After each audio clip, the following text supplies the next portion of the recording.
Welcome to The Runner Soul. This is the podcast where running meets science, stride by stride. And who am I?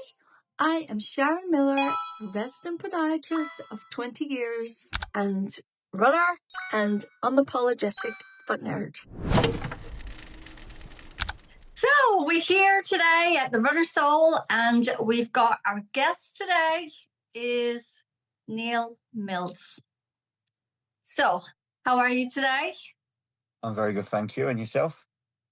Very good, yes. So we're going to be talking today about something that's really close to your heart, and that is all your charity work that you've been doing. Yes, it's never ending. So tell us a bit about it. You were telling us a little bit about it earlier, but the connection wasn't good. Yeah, so I don't know where we got. We was talking about the next one coming up, which is, well, my next one coming up at the skydive, but we'll skip that one. The next bit is 950 conversations, and it's a spring off of a 950-mile run that I did in April. So I ran 950 miles in 21 days. Wow. Yeah, from London to Nottingham, Nottingham to Edinburgh, Edinburgh to Glasgow, Glasgow to Belfast, Belfast back down to Manchester, Manchester to Bristol, Bristol to Southampton, back to London. Wow. And so what As easy as that. inspired this crazy mission of yours? So I'm going to try and cut a long story short. I come from a bodybuilder background. I'm ADHD, so at a very young age. That can come in handy, though. Oh, I love it. Honestly, I do lots of write-ups about the superpowers of ADHD. I've actually set my own podcast up to talk about it. So very young, I was into drink and drugs, and at the age of 25, I left the party and I said, right, I'm going to go to the gym tomorrow and I'm never going to look back. And that's exactly what I did. So I went into bodybuilding, and at the age of 44, I entered Who Dares Wins because it'd be the last year that I could enter it. And I'm thinking big, fair. I didn't really need to train. And it was during COVID. I got through every single round, flew through all the rounds. And the last round was running.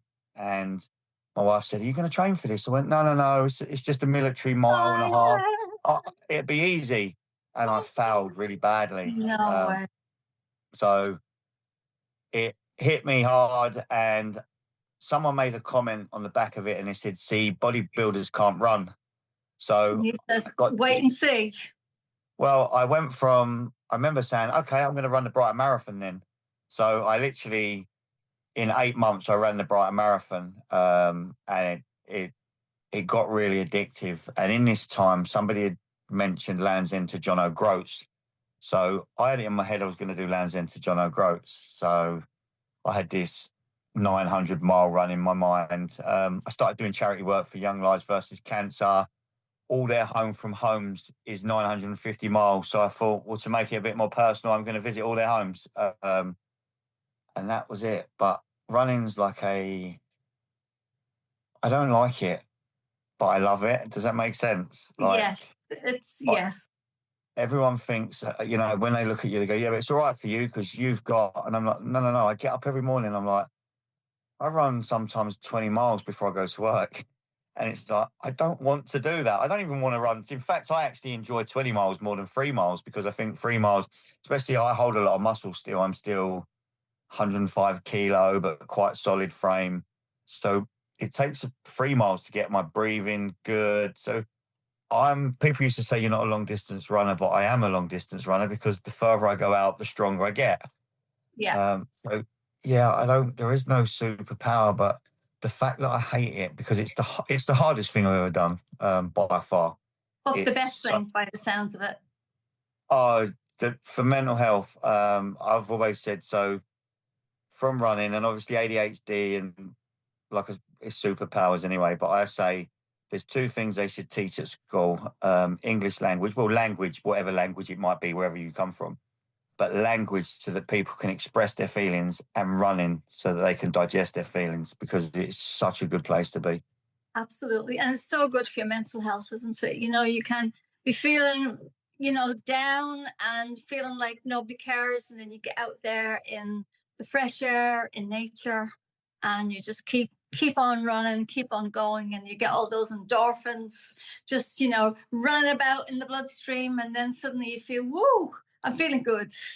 I have my best days. I can't express enough how, like you say, you get up in the morning, we all feel down. Like everyone, Oh, yeah, absolutely. nobody's Everybody, different.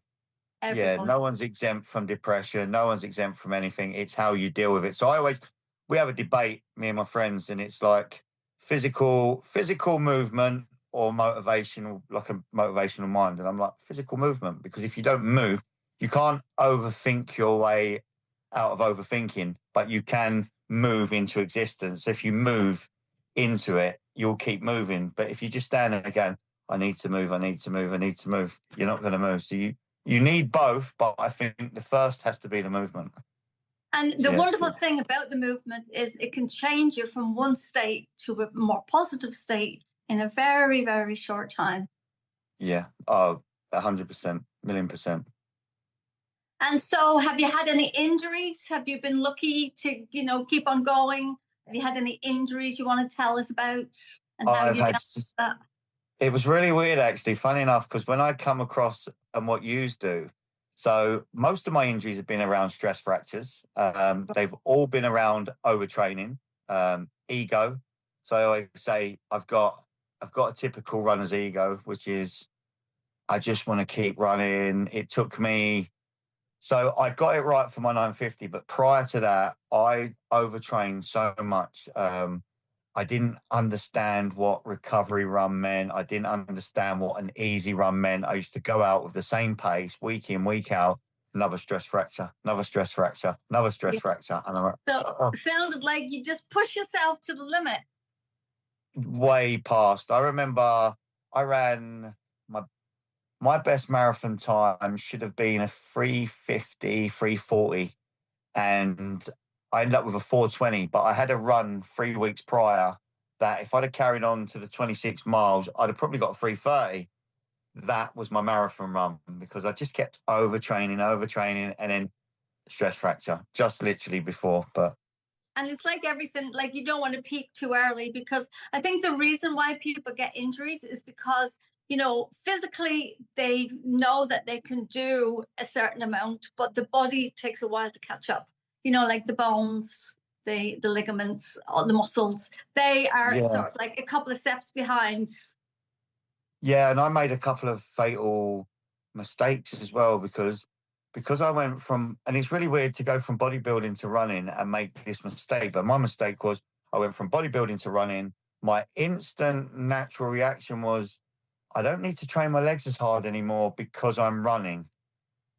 And so I started journaling when I was running and I couldn't work out. So what I did is I started journaling it. And of course, I worked out that my legs wasn't strong enough anymore because I've got this big frame and I'm relying on running to keep them strong. But Yeah. actually, they need to be strong to keep running. So I got it the wrong way round. So then I started going back into squats, deadlifting, and all the big compound exercises. And it made a massive difference towards the end of my run. But my most recent run would be familiar to you guys, which is my most recent injury is I've got an Achilles injury and I couldn't work it out. It felt like it was on the bottom of my foot. So it felt like something that I'd overworked the bottom of my feet basically. And it was only that I went to physio and he said, as soon as I walked in, he went, "That's your Achilles." And I was like, had I not felt my Achilles feel weak You could prior, probably see the tightness, could he? Could see the pull. yeah. And I'm like, if so, 3 weeks prior to getting this injury, when I was running, I started doing a lot of trail running. For some reason, another mental health thing, I just got it in my head. I didn't like the roads at the minute. I just wanted to be, the trails are quiet. You feel like you're on your own. So Yeah. I'd done a lot of trail. So I kept feeling my Achilles getting weak. And I thought, I think as much as the trail's soft, I think treading on the uneven ground starting to play havoc with my ankles. But then, of course, the injury switched to the bottom of my foot. So I've automatically thought it was a different injury. And as soon as he said it, it made sense.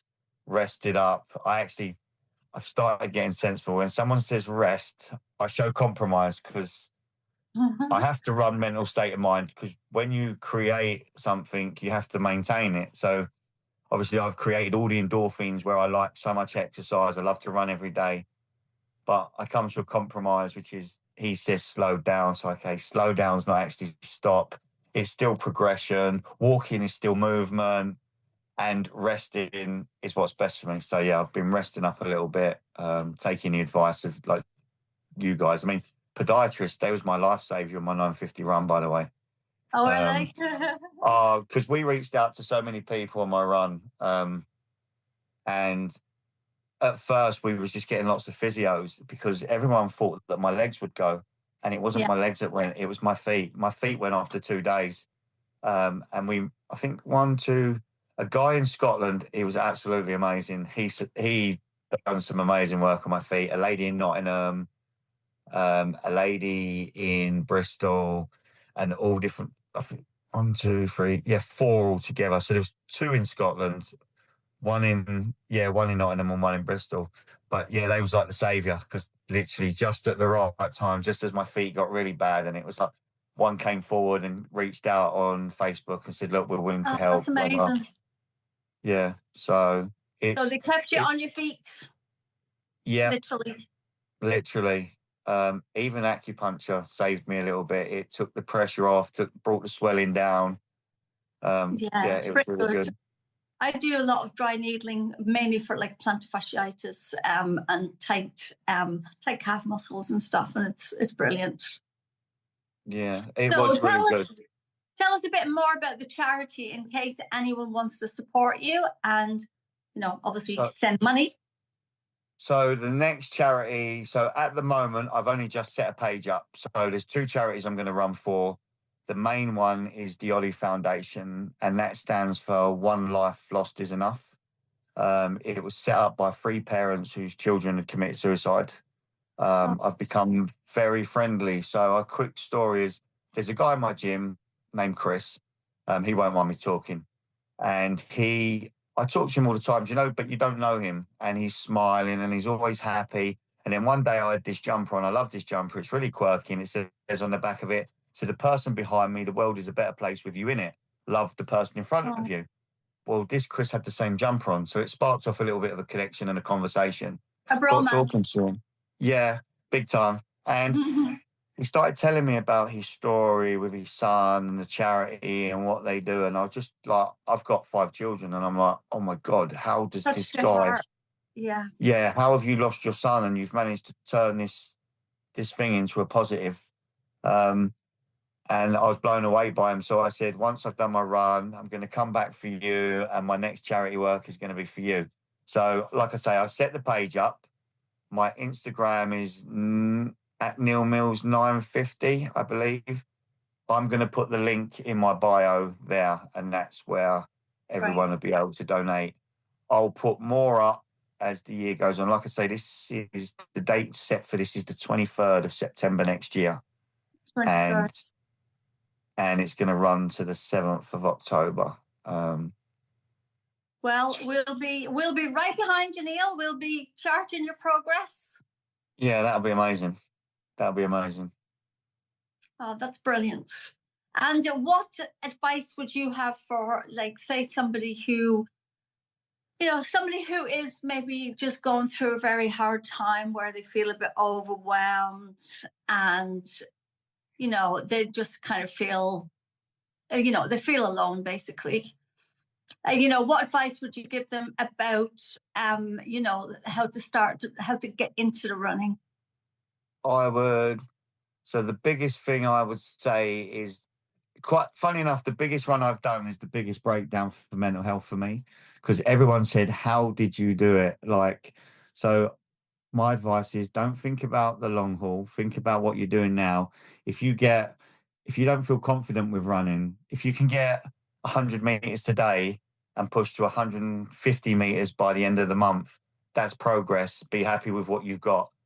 To say that I can run 950 miles now, 4.5 years ago when I first started, I couldn't run a mile. That's amazing. And I remember the breakdown of how I got that mile, which was I had to run, walk, run, walk. It took me a month to get to a continuous mile where I could go out and run a mile.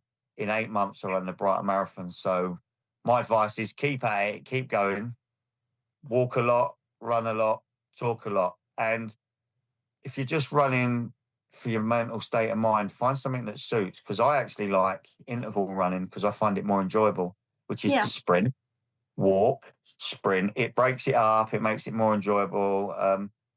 But it's whatever's enjoyable for you. And then, And of course, there's lots of park runs. Do you have park runs where you are? yeah, we have loads. That's a great way to get started, isn't it? And, you can do it with the family. All the family can get involved. Yeah, there's plenty of park runs. There's a lot of people doing walk and talks now. And keep your eye out for anyone that's local to you from Scott. If anyone's local from Scotland to Bedford, keep their eye out because part of what we're going to do, I'll put it up in my bio, is we're going to do walks and talks. We're going to invite people to join in as we go down the country. So we'll slow the paces down. We'll have people just to sit there and talk. And another bit of advice for some people is on the days that you feel like talking, talk as much as you can because it's good to share your problems with everyone. And maybe sometimes the walk and talk because the movement gets the endorphins, which gets the mind flowing, and then you find that you naturally talk. But And yeah, don't keep it in. I think males as well, when you're walking side to side, when you're doing something, it's much easier to talk, isn't it? And to bring up, situations rather than be looking at each other and you're sort of like, you're a bit intimidating. Yeah, definitely. Well, you are a big inspiration to us, so we'll be definitely following your journey. And we'll also leave all your links so that our listeners can get access to your story and follow, and hopefully they will make a contribution. Thank you. And is there anything else you'd like to tell the public? Gosh, you shouldn't ask me to do that. I'd probably never stop. I would never stop. I mean, my advice to everyone is one thing I learned on doing the big run is if you ever want to find out how much love is in the world, how many kind people are in the world, find something that's big to you, but do it for someone else. And what comes up is it's amazing. The people that came together when I did my run, the amount of love that I felt from people that I don't know, That's people amazing. that I didn't expect to. I had an epiphany moment it was in Scotland actually. And when I reached Scotland, my feet were in a bad way. I was in such a weird, strange, happy, but focused, like all over the place. And prior to my run, there was points where I felt, because it was a real hard thing, the organising it was probably harder than doing it. And there was times where I felt so lonely and I just felt that, you know what, no one really cares what I'm doing. No one's this, no one's that. And when I was going through Scotland, I was just looking at restaurants and people getting on with their lives and people just sitting. And I'm thinking, no one knows what I'm even doing. I'm marching the streets and no one's got a clue. And it made me realise that, you know what? Sometimes we feel alone, but we're never alone because what it is we've all got our own life going on. We've all got our own world. This is my life. That's your life.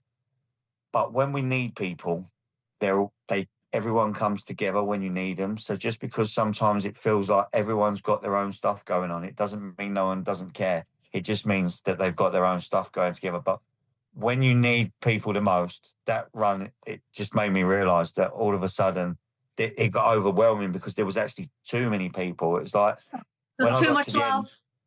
Yeah, I didn't know. Like, I wanted to thank everyone, and I wanted to feel, and I'm like, it's like so overwhelming. But yeah, you do something, find something big, and do it for someone else, and watch what comes. That's really, really good advice. Well, thank you for all that you do and all that you're doing for all these charities. It's so good to have someone like you, and it's great for the public to know and maybe, get in touch and try and get involved in some way. Maybe they could even do something in their own little, neck of the woods. Yeah. So, we can all get out there and get some fresh air and run and, do some good. Yeah, we can. That's what I say. It's everything I do is just to be an advert for human potential and human kindness because we've got plenty of it. And not just that, but you've got 5 kids. You're inspiring those kids every single day. Yeah, 100%. Lead by example. Absolutely. Absolutely. Well, I'm sure they're very, very proud of you. Yeah, 100%. So if you need a podiatrist in Scotland, you want me to run alongside you, just give me a shout. I'll be in contact. So prior to it, I will contact you, and I'll stay in contact through all the thing anyway, and I'll follow you guys. Absolutely. But I'll let you know. Well, there's one thing is, if I say I'm doing something, I'm doing something. So those dates I've put on, that's happening. You're a man of your words. Yeah, 100%. Well, I'm looking forward to following and seeing your journey. Thank you very much. Okay, thanks, Neil. Thank you. You take care. Great talking to you. And you. So thank you for striding through this episode of our podcast. If you've enjoyed today's episode and you'd love to hear more, please join our Facebook community, and you can share your stories. You can ask us questions and we'll be happy to answer them. And you can continue learning. The link is in the show notes. And if you would like one of our consultations, please do get in touch and we can book that for you. We only have a small amount of consultations every week, so please do give us notice and we will try to do our best to fit you in. So if you've got any questions, if you're a diabetic runner, you want to run safely with diabetes, you want to know what kind of shoes you should wear, if the shoes that you are currently wearing need to be replaced, then please do give us some notice and we'll book you in for that. And we do have a free runner's guide especially for you, and there's lots of hints and tips and foot care health checks in there. So please do download for your reference and information. And remember, guys, how your physical and mental health are deeply connected. And these will impact every aspect of your life, from your relationships to your children, your relationships with your partner, how you see yourself, your self-esteem, your confidence, your mindset. It's all connected. So please do spend some time, take time out for yourself, because it will definitely impact your life on a positive level. So when you move better, you feel stronger, you take care of yourself, then you're more able to take care of others, and it can also impact your confidence, your mindset, and your overall happiness.